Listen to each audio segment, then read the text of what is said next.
Hello, everyone. My name is Brian Dussault, and welcome to the Purpessence podcast. Today, we have special guest Kelly Hanner on the show. I want to dive into this right away because Kelly and I had a very in-depth and interesting conversation about traveling, how it changed her outlook on life, and how you can do it too. Kelly is also a health and fitness expert, blogger, gypsy, and all around just a wonderful person to talk to. Here we go. Hello, Kelly. Thank you for coming onto the podcast. I feel like you have a lot to say to the world. Well, thank you. Yeah. So can you tell us a little bit about yourself? Yeah, most certainly. So I am 30 years old. I am an entrepreneur. I started about 8 years ago as a network marketer. I ended up making a very successful business for myself through the health and wellness area of network marketing.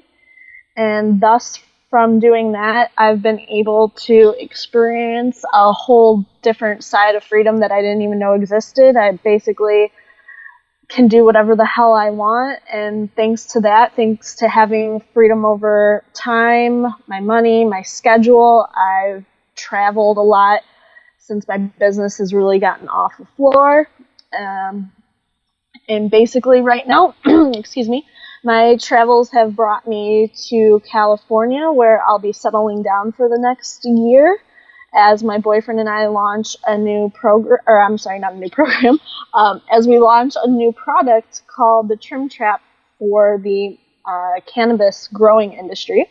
And on top of that, I also am a blogger, and I've taken my network marketing business to such a crazy extreme that I've now become what is called like a social influencer, which is just basically anything that I post on social media, it ends up influencing people. I don't know how I ended up here where I am right now in my life. I guess it's just through divine circumstances and a little grit and grind that I've been able to, be who I am today and have this level of crazy influence over people. Well, from an audience perspective, I find that true. From my own views, I find it true, and I see that other people see that as well. And yeah, it's impossible to explain how you got where you are now, But yeah. We'll get back to it. We'll touch a little bit on each subject you previously mentioned. I wanted to know where you grew up, because you're in California now. Correct. Up until about 28 years old, I grew up in Oregon, Ohio. And I would have to say that, it is a great town for some people, but for me, I felt like I was choking living in Ohio.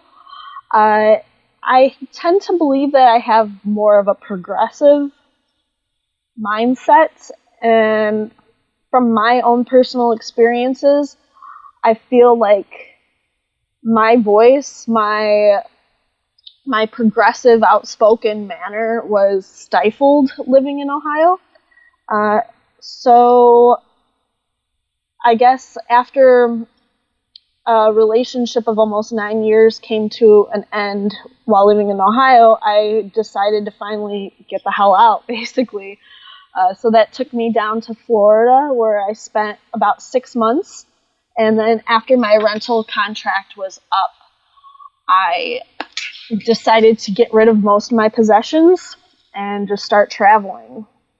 And then through all of that, I've traveled to Thailand, Mexico, India, Nepal, Ecuador, Bali, and then now here I am in California. Very interesting. That's one of the reasons why I wanted to get you on here. Going from Ohio, to around the world to California, and that's only for a year, so. Yeah. How did you get into this field, and also why did you get into this field?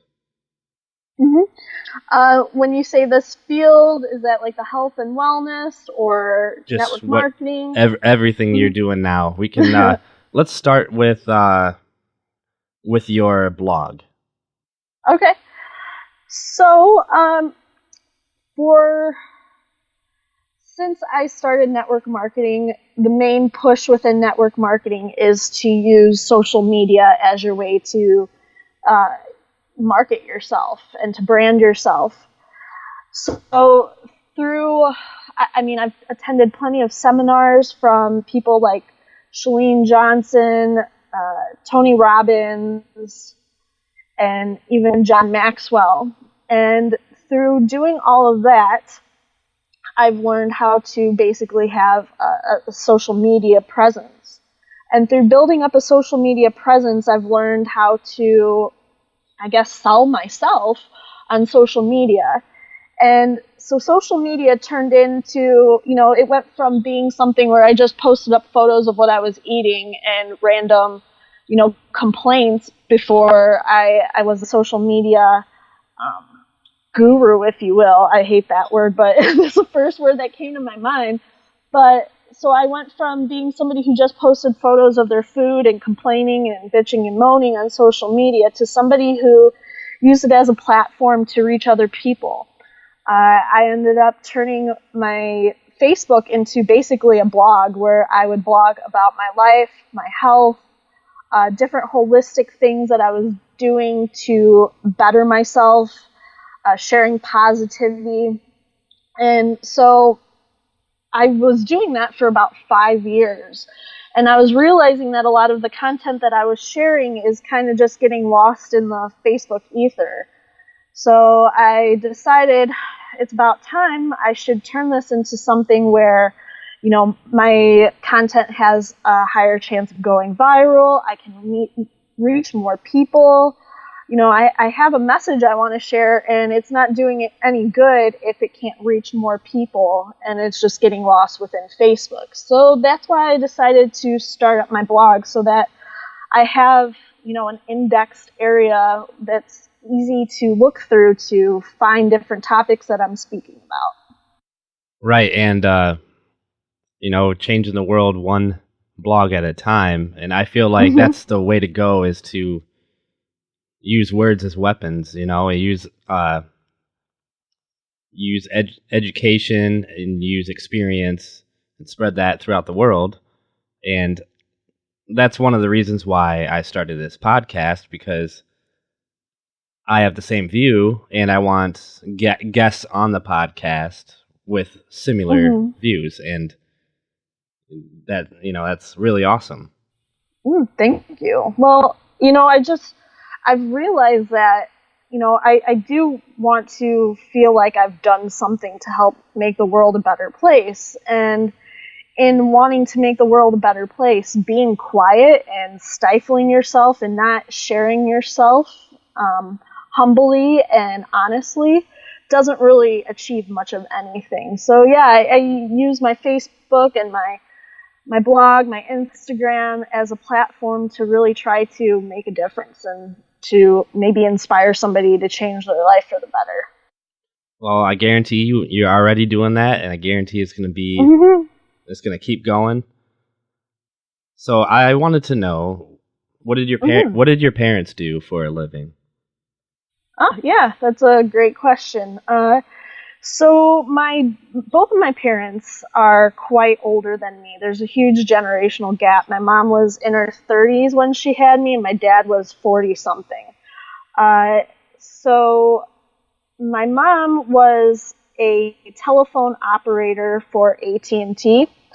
And then after, telephone operators became obsolete, she trained to become an engineer within AT&T.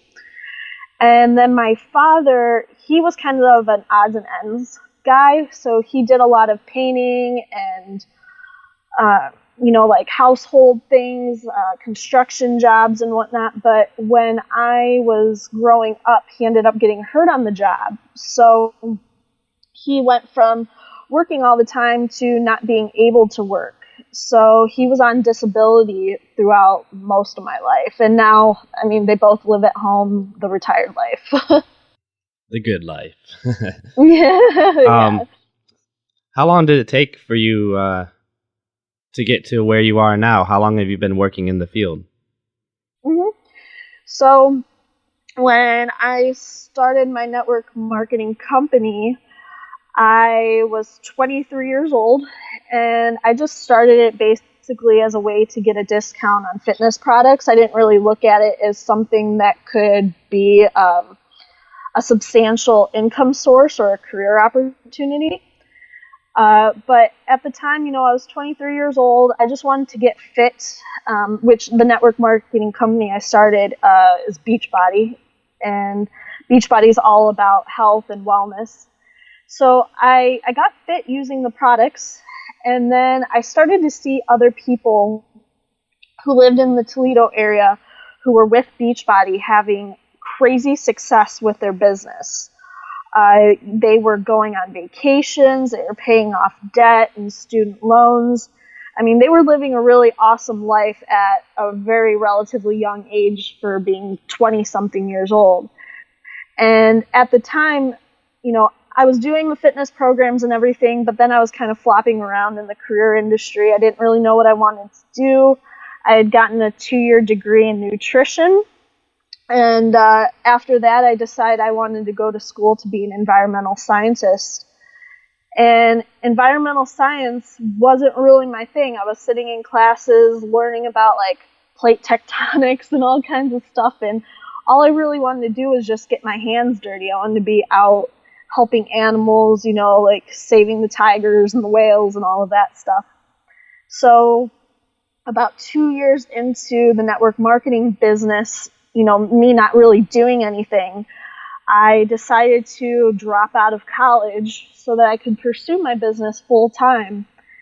And within about maybe 2 years of full time grinding it out as if it was a 9-to-5 career, I ended up creating a 6-figure income within about 2.5 years.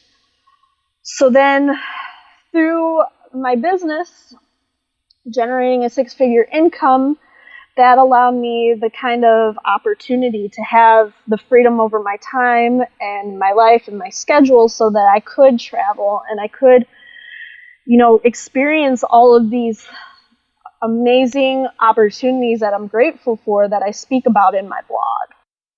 Very, very nice. Yeah, thank you. Yeah, definitely can't complain about that. No, not at all. So, what's it like to travel the world? Well, that's a great question. I mean, it's eye-opening. I am somebody who, my parents, them being much older than I am, there's a huge disconnect between the two of us. There's a huge generational divide. And my parents, they're homophobic, they're racist, very closed-minded.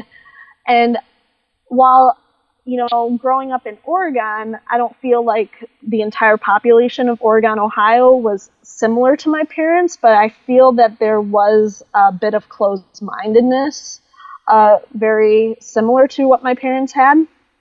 And so being able to travel kind of shifted my mind. I mean, I would never define myself ever in the past as being somebody who is racist, but being somebody who was raised within the ideologies that my parents had, there were certain things that I had to get comfortable with while traveling. So, like experiencing different cultures, seeing how people lived, seeing that, just because of somebody living in a different country or having a different skin tone, I mean, at the root of all people, we're all the same. And so traveling for me was a great experience in just seeing how beautiful humanity really is. And not only that, but I feel that a lot of Americans tend to believe that America is the best and America is, we put America on this pedestal. And, America is great for a lot of reasons, but when you travel out of the country and you see the way other people live, you see how happy people are with little. And, like people are bathing their children in tin cans not tin cans, but like buckets outside of their house. They don't even have proper bathtubs or showers. When you see that they're doing that and they're doing it with a smile on their face and the kids are laughing and they look just so pleased to be alive, it really changes your perspective. And, you learn about the way, other countries, how they do health insurance and how people, the maternity leave for mothers is much better than what America has to offer. And so it just really, when you travel, it opens your mind to understanding that maybe we do have some things to work on in America, and maybe some of these ideologies that we're raised under, maybe they are false, and maybe humanity isn't as shitty as we're led to believe it is. Yeah, it's quite a mouthful. Yeah, sorry. No, it's all right. It's all right. No, it's really good. It was awesome information. So yeah, I totally agree with everything. The diversity, in Oregon, Ohio is, not very diverse. Luckily, there's Toledo and Cleveland to get a pretty, in my opinion, pretty good diversity. But you move over to Chicago and there's some really good diversity there, in my opinion. Right. And right. It's like different worlds, and people think differently, and they're not as uncomfortable. I can't remember what podcast I was listening to, but there is this guy. He's a African American, and he traveled to the UK, and he went to a restaurant, ordered some food, and the waiter, looked. He was with a friend, and the waiter looked at both of them as equal, like no one was in charge. Yeah. And when he went back to the States, he got that feeling that you can't really tell, but you just get a feeling, and they don't look at you the same way. And I think the problem is the media. I think in other countries, the media doesn't consume them as much as the United States. Yes. I think that's a huge problem. I don't watch TV. I never actually have. Even when I did watch TV, it was when they had it wasn't TiVo, but it was something like that where you record the shows and you can fast forward through the commercials. So I didn't even watch the commercials. Yeah. So I never really got consumed by that. I don't like listening to the radio because I don't like commercials. I don't like listening to the same song playing over and over again. So I listen to my own taste in music, and then now all I listen to is audiobooks and podcasts, and that's on demand. I feel like that's where everything's going now, and there's barely any commercials, and if there is commercials, usually you can fast forward through them, and it didn't used to be like that, and I feel like that's the problem. Most people didn't do that. Most people sat down, watched TV, commercials, watched whatever everyone else is watching because everyone's talking about it, and that our minds are a sponge that soaks in all the information, and it really matters what information you soak in. And then also, yeah. You can go ahead. Oh no, you go right ahead. I was just going over everything we're talking about. What did you say after the? Oh, you were talking about the healthcare is different. Mm-hmm. Yeah, and then in Canada, if I remember right, they have a whole year of maternity leave, where in the United States, it's if you're full time, which is actually hard to have anymore. It's hard to get a full time job now, and you can get maternity leave for, just a few months, really, like 3 to 6 months, something like that. Yeah. And then you get to be able to afford that. Right. And I think maybe even like in other countries, you get the whole year, plus you get like your actual wage or something like that.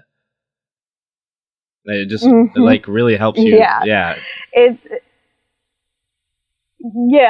It just makes sense the way other countries do it. The woman will have a year off to really nurture and be with her child and help. Even the father figure will have a significant time off as well. Right. And here it's like we just send the women right back to the wolves. You had your child, now get back to work, slave. Mm-hmm. And that's not enough time, I feel, to nurture your child. And not only that, but then having to figure out daycare. If you're fortunate enough to have somebody who can watch your child from home that you personally know, that's great. But for a lot of people, they have to try to figure out how to afford daycare. And by the time all things are said and done, as much as you're paying for daycare, you're making per month. So is the trade-off of working to pay off daycare, is that even an option for people nowadays?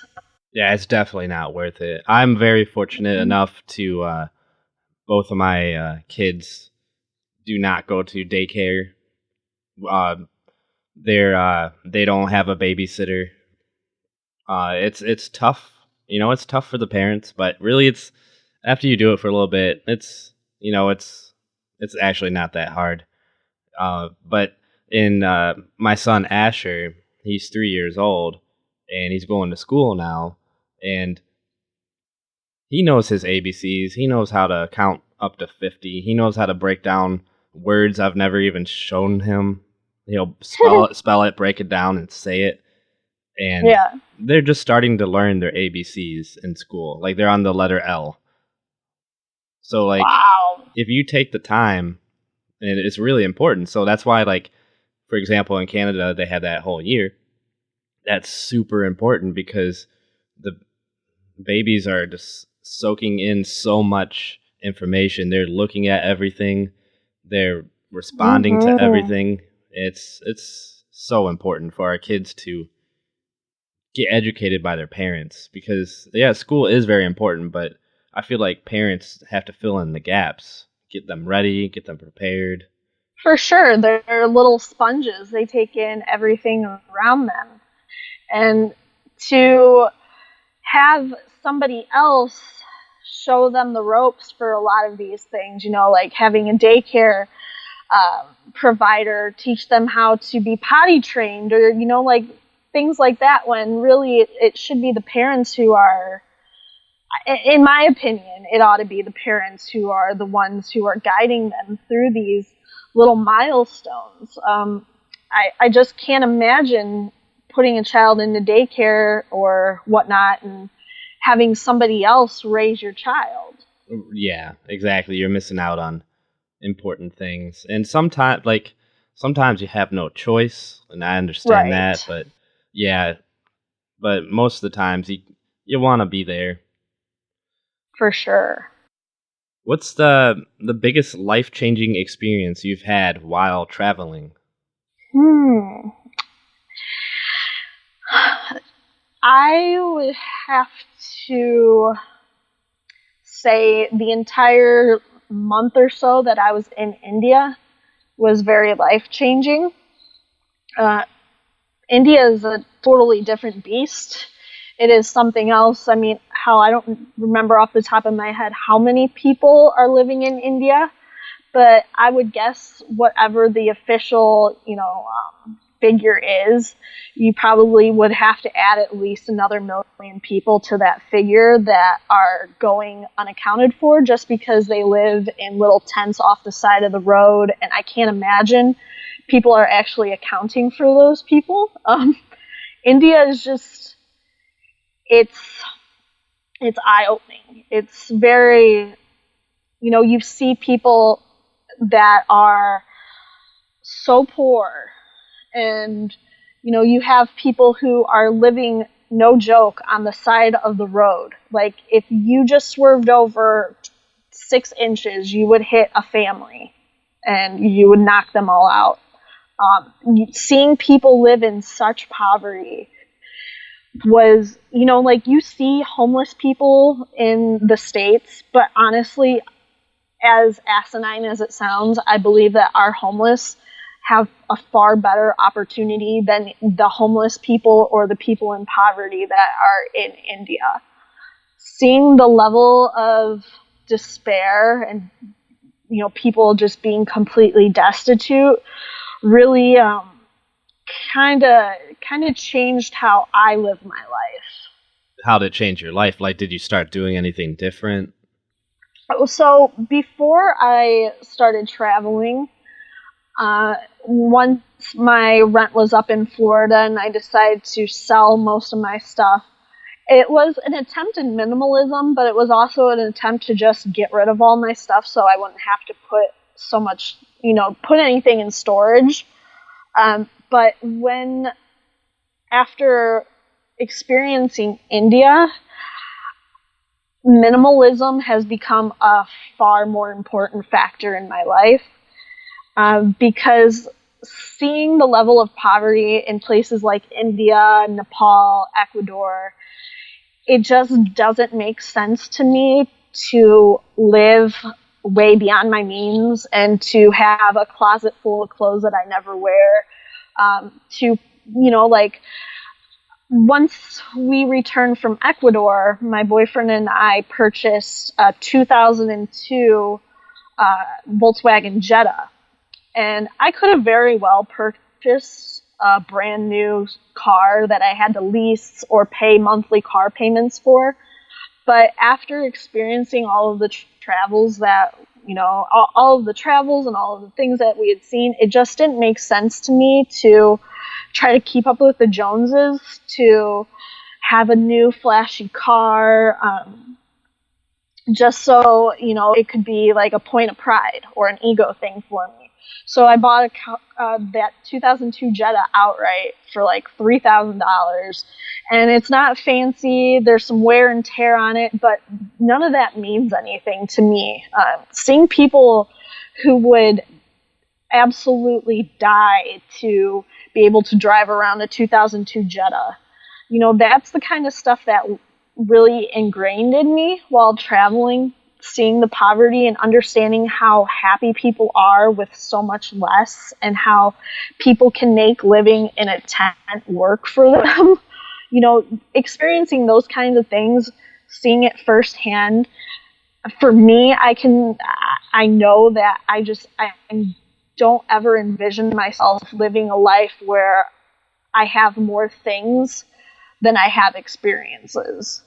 And in Ohio, yes, people tend to drive everywhere they go, no matter how far away it is, and people don't really understand that.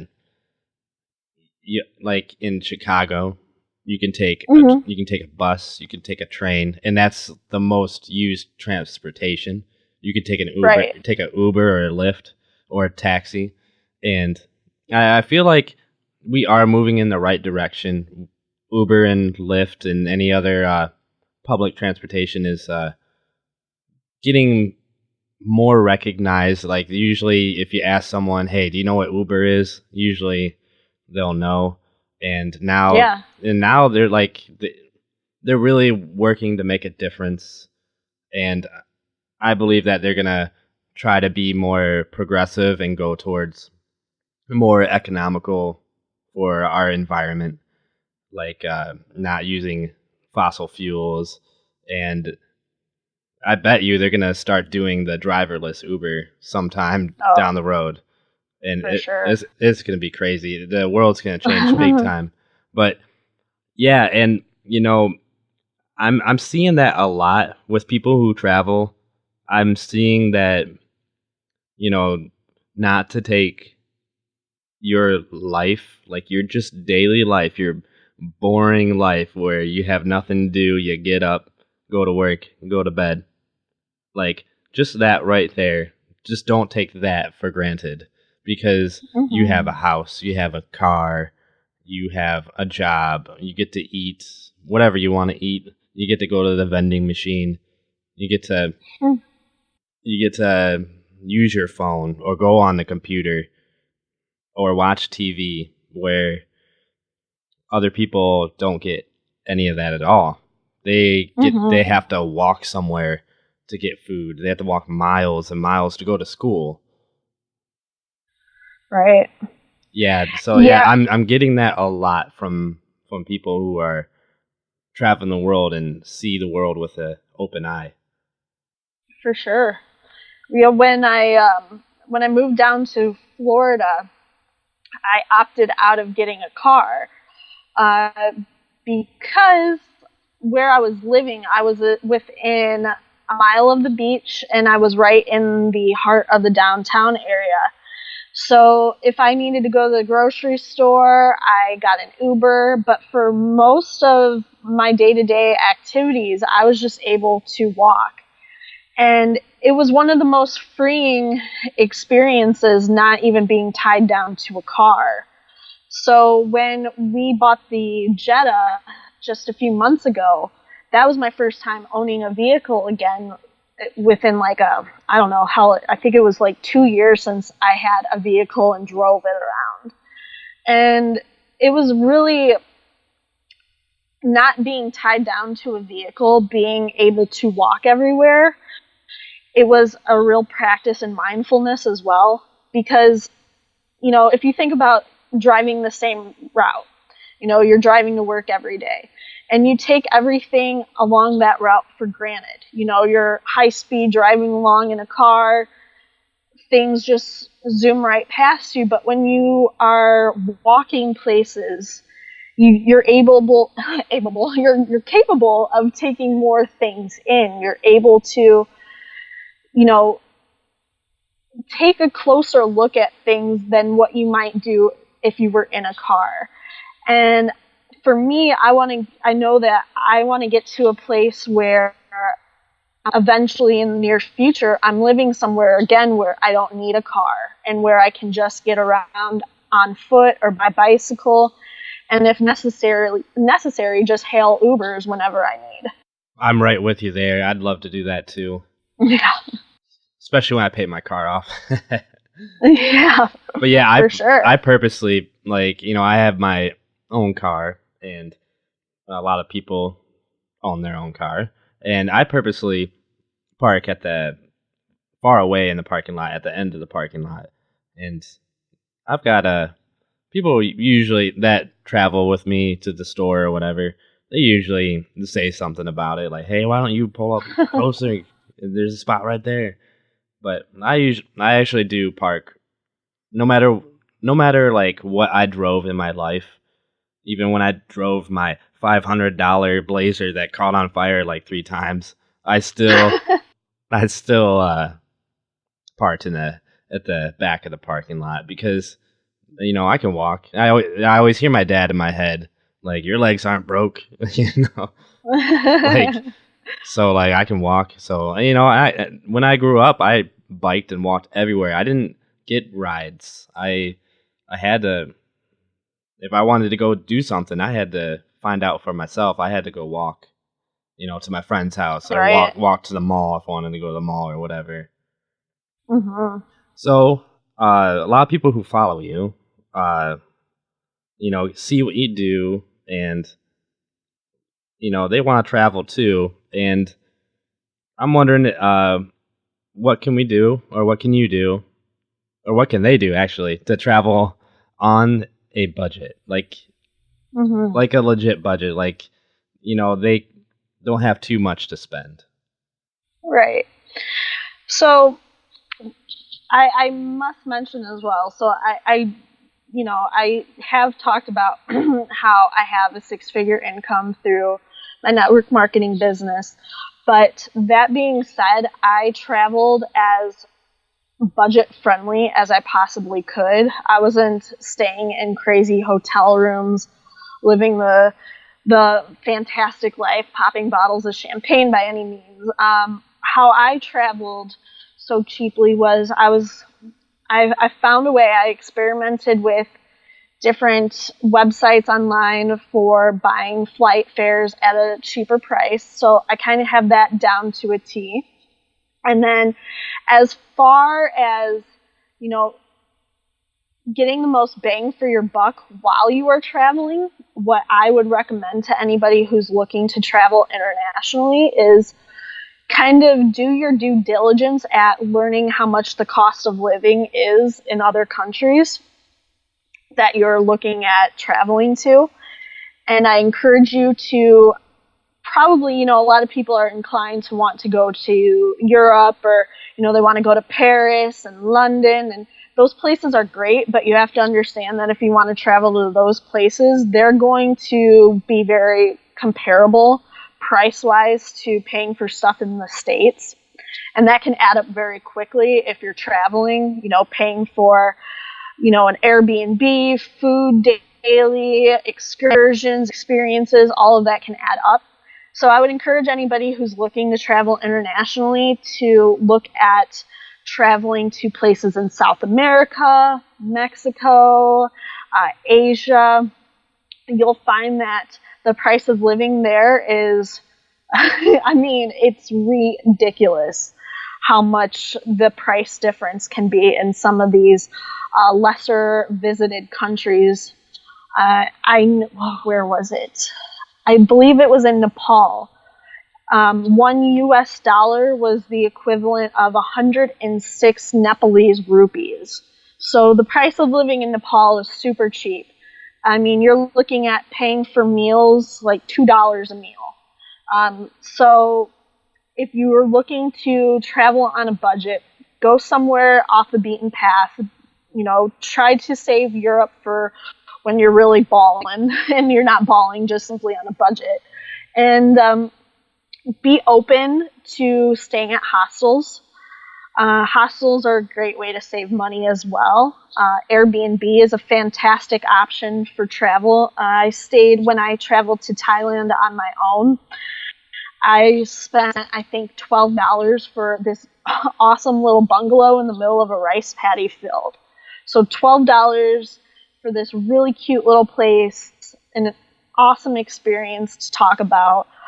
Versus, I could have spent maybe like $40 and stayed at a hotel in Thailand, but that just, that doesn't pique my interest like staying at somewhere where, if you stay at Airbnbs, you have this great opportunity as well to meet the people of the country that you're staying at. A lot of times when I've used Airbnb, I've found ways to meet the owners of the Airbnbs.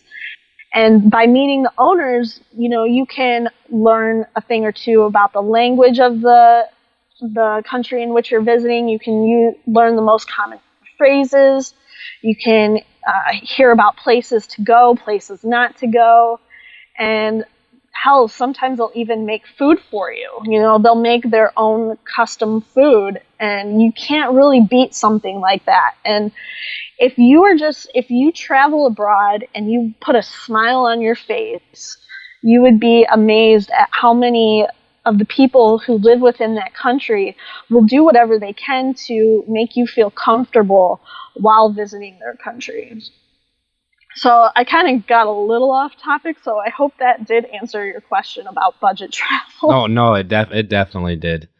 Okay. What, traveling to hostels and traveling on a budget, looking at their currency and how it equals out to ours. And, what if you want to travel with your family and you have a kid or kids? Mm-hmm. Yeah, no, that's something great to bring up. While traveling, I have met other families who are traveling as well. And so, people make it happen. I've seen people who had like 5 kids who are out traveling and who are traveling for months on end. So if there's a will, there's a way, and you can totally figure it out. I know that within hostels, you can also, something I always do because I'm a bit of an introvert, even though I am a bit of an extrovert as well. But I don't do well in dorm rooms, and a lot of hostels, they have dorm situations, and that was something I learned the hard way when I first went to Thailand, and I stayed at my first hostel ever. I ended up getting a dorm where I was sharing it with about 10 other women, and they were bunk beds, and there was places to put your book bag, but there wasn't a place to secure it, so there were no locks or anything, so you were just kind of like trusting the people around you. And that's great and all, for people, you know, like if you want to travel in a hostel, a dorm is a really great way to travel for super cheap. But like I mentioned, I'm somebody who likes my space. I'm an introvert. So hostels also offer private rooms. So from here on out, now whenever I travel, I select a private room, which, I mean, private rooms, you might pay like $4 per night for a dorm, and then maybe like $10 per night for your own private room in a hostel. And families can definitely stay in hostels super cheap.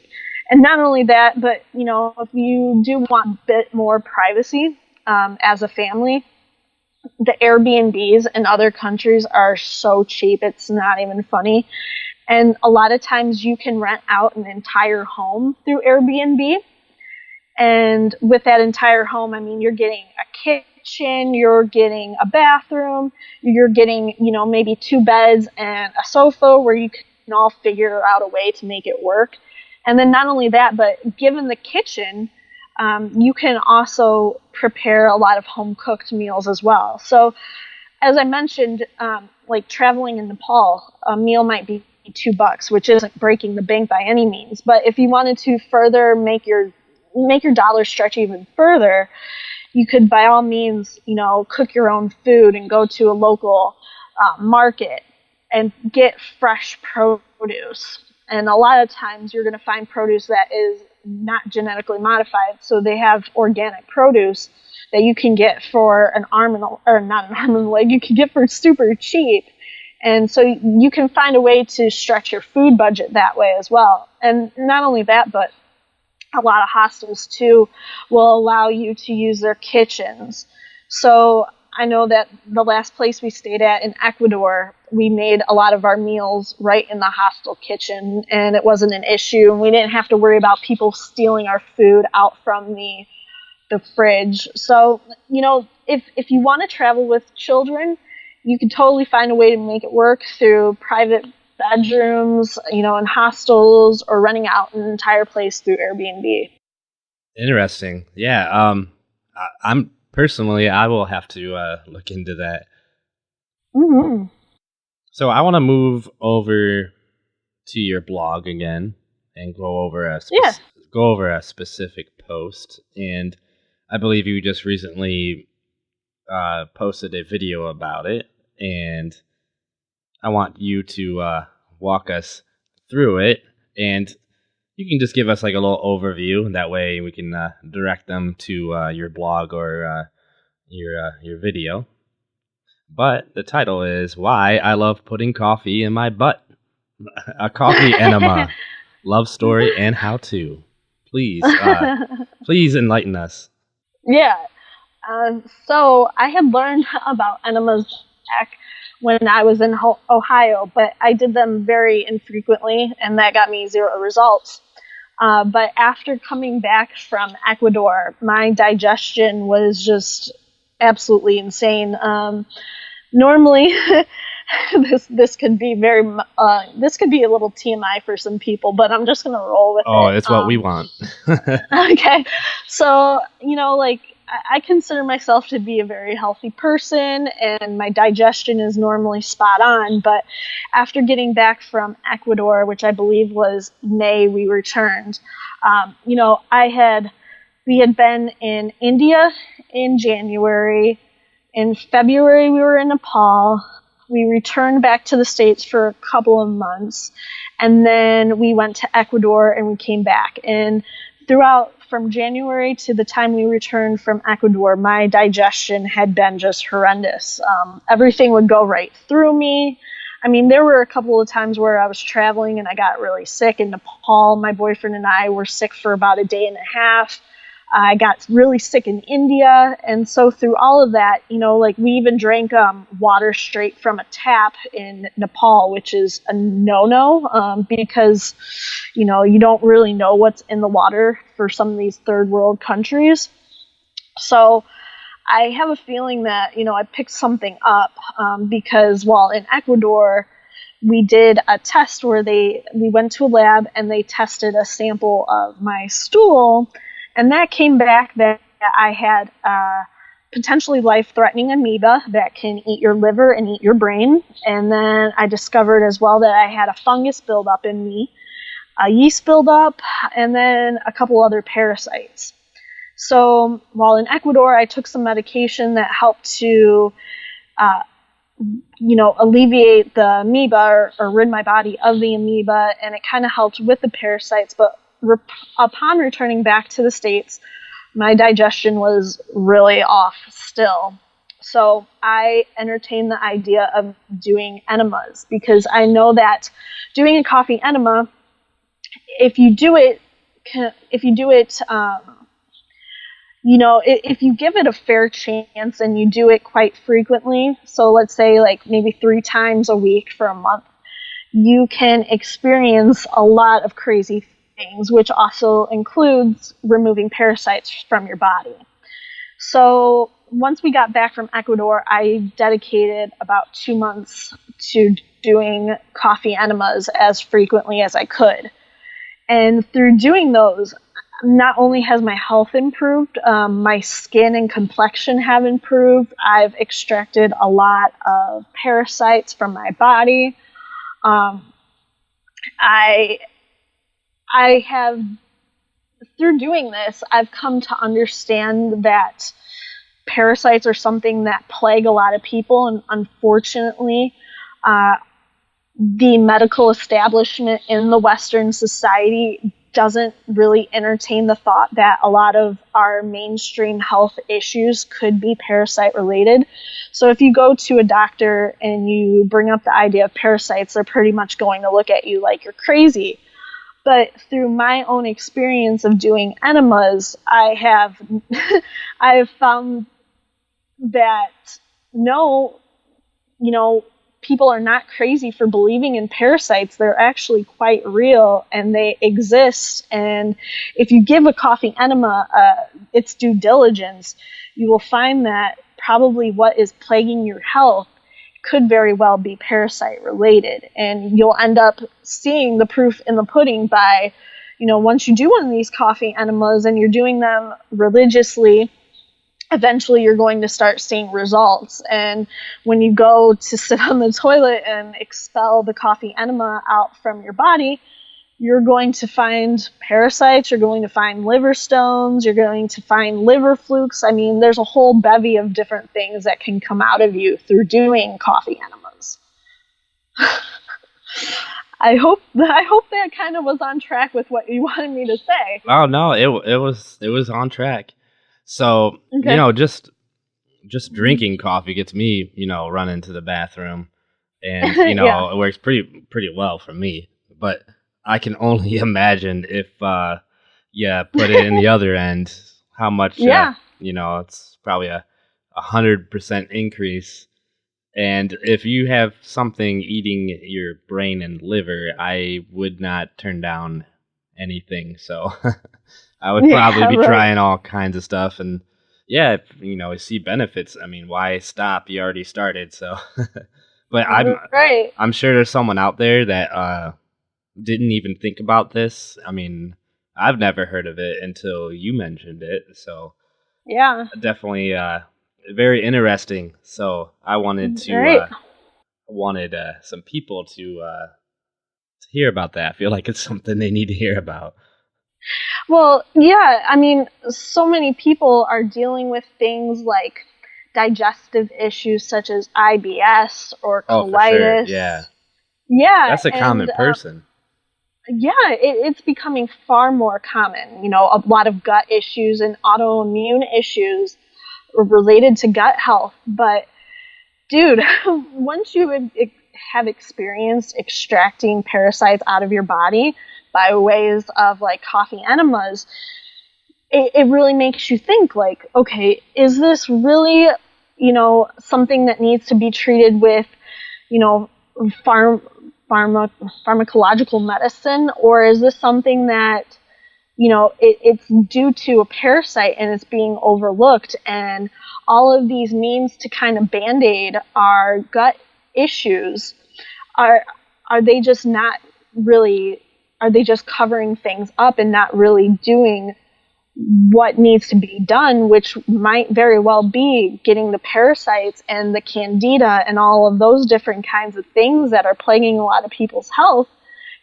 Doing those kind of methods, I feel, are far more beneficial just because I myself have seen it.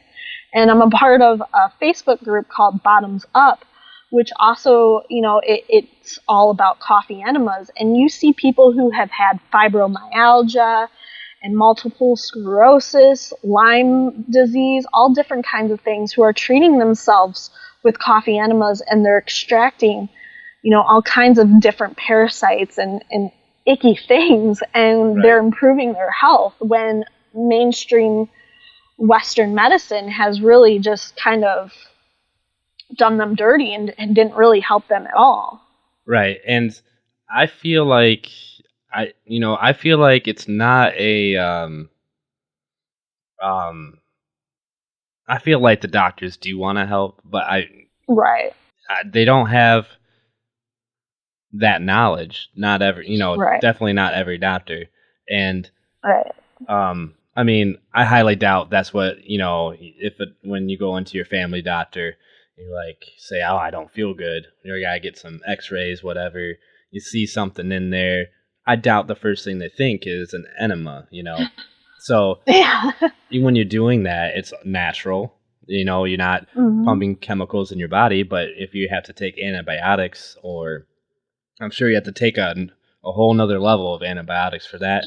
And you not only are you killing off those parasites, you're also, your whole body is taking in that toxin, because that's really what you're taking in to kill the parasite. So like, Totally. you're gonna get side effects from that, and that's what causes stuff like addiction, or causes stuff like sickness, or just diseases, just from our medicine, from our Western medicine.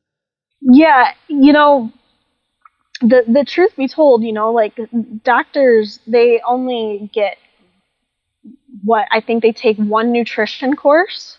Right. Yeah. They're not dietitians or anything. Right. They're not dietitians. And then not only that, but so if they're taking one nutrition course and they're not being taught at all that,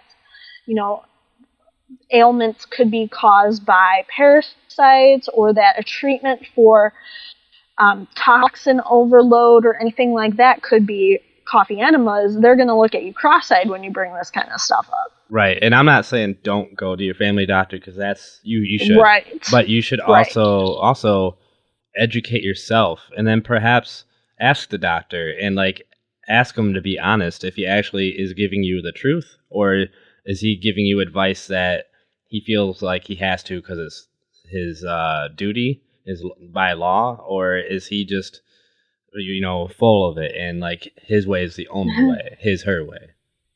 Right. Yeah, I mean, I would definitely always recommend somebody speak to their physician, but also understand that if you're getting the runaround and you're not getting help and relief from what you're experiencing, that you've got to be proactive, and you got to be your own health advocate, and do due diligence to do your own research and investigate other methods that could help to treat you. Right, and that's what's so good about 2017 is you can apply that method to everything, and you can find everything, and just doing your own research is best. Reading, looking up research papers. You can email professors at universities. You can email doctors, and you can get a hold of them. Like, I've gotten a hold of people I would never thought I could get a hold of, and you can learn a lot that way. Yeah, for sure. But definitely learn from someone that knows what they're doing, and try to, like, bounce it back between people and come up with your own conclusion. Right. Yeah, I like to try to mention that as often as I can to, like, take what I'm saying, because, I mean, the stuff that I put out on Facebook and in my blog, I'm basically my own guinea pig. I'm testing things out, I'm trying different things, and I'm doing it all because I trust myself. But I understand that a lot of people are looking at the things that I'm saying, and they're either, like, writing it off, or they're like, oh, this girl really knows what she's talking about. But I encourage everybody to do their own research and just don't take what somebody says for face value. Right. Yeah, and everyone's different. What may work for you might not work for someone else. It may work for a different person, and that's why we got to do our own research and ask everyone. For sure. You can't just go to your family doctor and that's it, Right. Not anymore. Right. No, I totally agree. So, you call yourself a gypsy, right? If I remember right. Yes. Yes. Can you touch base on that? Yeah. So, I mean, after I left Florida, I traveled to Thailand for like 17 days, and then from there I was spending time in Hawaii, and then traveling back and forth between Florida and different countries. So for a very long time, I mean, still actually to this day, I don't have an actual home. So for almost 2 years now, I haven't had a home base ever since I gave up my rental property in Florida. So I've been traveling and staying at places, abroad, and I've been fortunate enough, since I began traveling, I met my boyfriend, who is also, fortunately enough, he has a bit of the same lifestyle as me. So then we were able to team up together and start traveling places, and thanks to him, like, he's known places in Florida, like he has family members in Florida, California, Philadelphia. So we've been fortunate enough that we can, stay in, like, spare bedrooms of these people's homes. And so for about 2 years now, I haven't had a home. It'll actually be 2 years in November. So I've just been traveling and going with the flow. And now that my boyfriend and I have this product that is about to launch at the end of November, we'll be settled down for a year. We'll have our own home base. And so we'll be settling down for that year, getting our product off the ground. And then from there on, I imagine we'll probably move somewhere near a beach, because I thrive in beach environments. So yeah, that's basically why I call myself a gypsy. I'm a nomad. I don't have a home base, and it's been hard to deal with at times, but it's also been a very beautiful experience, because when you are traveling and you find somebody who, you can stay with, or you're in the States, and thanks to Max, my boyfriend, he has family all over the place who has spare bedrooms. When you find those people who are willing enough to open up their home to you, it's a really beautiful experience and gratitude to realize that, like, you won't ever go without. There's always going to be somewhere and someone willing to house you, and you don't have to experience homelessness. Even though I am homeless, you're not necessarily ever homeless as long as you have really great people in your life. All right, so we're gonna start getting to the end of this. I think we're at about an hour, but it's a really good hour. Thank you. What is one tip? Just one tip that you recommend to someone that wants to get into the field you're in? So probably like just your blogging and your traveling. Just sticking to that. So my one tip would be to find somebody who's doing what you want to do and emulate them. Find your best way to become that person, not like copying that person per se, but finding your best way to do what they're doing, but with your own voice.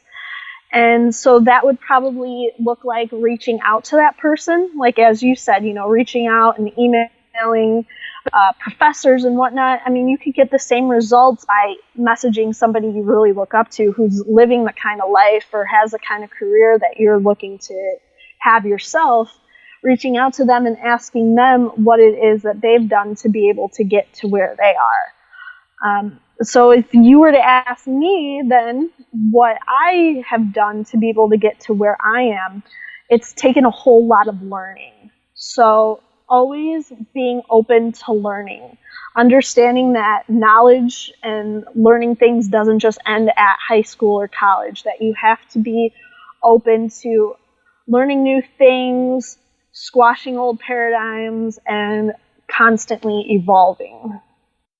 I totally agree. You can apply that method to anything. That's what I do. Find a mentor, and once you feel like you're bugging them too much, find another mentor, and then switch back and forth. And yeah, that's what's so good about being where we are now is we can contact everyone. We can learn so many things.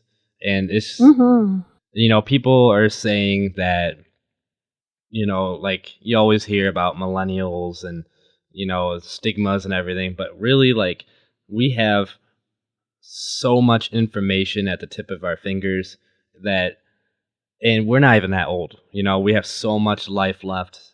And I think it's going to be a big change because there's going to be a lot of people learning. There's going to be a big movement in technology, and it's going to blow our minds. And then our kids are going to be just like how we are, and they're going to be learning like crazy. And we're going to be like, oh, these little kids, they're just too soaked up in AI. They got these robots they want to mess around with. But really, like, you have to mess around with that to get to the new age. Like every 10 years, it seems like something crazy happens. Like 10 years ago, our cell phones we have now would be mind blowing. Yeah, right. So yeah, that is definitely a really good tip. Well, thank you. I mean, I wish we would have gotten on the topic of AI technology. Oh, I was gonna say I want to invite you back, and we can do this as much as you want. And that is something I'm really into, like really into. So maybe we should definitely do that. What is one thing you've learned in life that made you change your outlook on life? I know you were talking about when you're traveling, you're seeing people in India, and you come back here. I know that was a big thing. I was wondering if there's like maybe something even more than that. Yeah, I would say that you're never stuck. You can always change. So I'm somebody, I didn't really get to discuss this that much, but, I've had eating disorders in my past, and, I've been able to morph, and I've been able to grow from that. And, that's a thing of the past for me now. And looking back on my life, I have a hard time even believing that was at one point something that all consumed me. And I would have never imagined that I could be living the kind of life that I'm living right now, that I would have ever gotten out of Ohio, that I've ever would have quit throwing up after eating. And So I just want to encourage people and empower people to understand that you can always change. I mean, I am never the same person I was a year ago. Every year I'm becoming and evolving into somebody that I would have never really imagined I could grow into becoming. So people get stuck on this idea that, oh, this is just the way things are, and this is how I'm going to be, and I'll always be an alcoholic. It's so hard to quit. No, that's a lame excuse that you're using to hold yourself back from your greatness. At any point in time, you can decide this is not my life and I can change it. And I am full proof of that. I've changed multiple times and have completely continued to evolve when I sometimes wanted nothing more than to just die. So, people, this idea that things are static and things don't change. No, things, like you said, like we've made telephones, we've made cell phones. Like, who would have imagined 15 years ago that a cell phone would be what it is today? If technology can change as much, we can change as much, because we are technology. We're the innovators behind the technology. So to think that we can't change and evolve is just complete and utter bullshit. No, I agree. Yeah. Like, how people say, people don't change, and, that's completely different. And you have to want to change. But yes. Not only that, how you said you're not the person you were a year ago, you literally are not. Like, your cells, they die. Mm-hmm. And they're reborn. You got new cells replacing them. And that's almost every cell in your body. All but, like, I'm not a medical professional. I just research a lot. But basically, from my understanding, basically all your cells but your neurons are basically replaced, and those help you create memories, habits, and also memories that you can treat that as part of you, as totally. as a physical part of you. And memories can be very vivid, especially if you think about them every day. And once you stop thinking about them every day, you start thinking about new memories. Those old memories, like those cells, get replaced. So now you have these new habits. You are literally a new person. Your whole body now, like even your neurons, because they're thinking in a different way, acting and communicating in a different way. So yes, you can change into a completely different person, but it is not easy at all. Like, it is the hardest thing you'll ever do in your life, and you're gonna have to want to do it. And once you do it, you look at the world different. You want to help others because you feel so good about yourself. You want them to feel that way, because why not? And then you want to start changing the world. And that's one of the reasons why I wanted to do this podcast, because I want to see different views of people around the world that are going through or went through that same situation, and how they see the world, their outlook on the world, and how they can apply what they've learned to help others. And then the audience that are listening to this can learn that and apply it to their life. And I think it's going to be awesome. Like, we're going to have like all kinds of people on here, and what we went over today was fun and educational, and I've learned a lot, and I'm sure people are going to love this. Well, thank you. Thank you for giving me a platform like this, Brian. It's really cool to see that somebody from my hometown gets it. That, like, it's really refreshing to see that somebody wants to enrich other people's lives and wants to learn and evolve and give people a platform to make this world a better place. Right. Yeah. That's exactly what I want to do. Where can people find you online? Yeah, so you can find me at thekellyhanner.com, and also you can find me on Facebook at facebook.com/kelly.hanner. and on Instagram at Kelly_Hanner. All right. You were mentioning a product earlier, and Yes. if you have any other plugs, you can let everyone know. Yeah, certainly. Thank you. So the NorCal Trim Trap, you can find it on Instagram at NorCal Trim Trap. It's basically something, it's a tool for people in the cannabis growing industry. So if you are in that field and you need something to help your trimmers and yourself get the most bang for your bud, then feel free to contact Max or I at NorCal Trim Trap. Very awesome. You came up with that little slogan. I had to laugh really quietly. Yeah, I think I came up with that while I was high as well. So. Nice. All right. Well, thank you very much for taking time out of your day to do this podcast, and I definitely would love to have you back on. And there's so many things to talk about. So we'll definitely do that.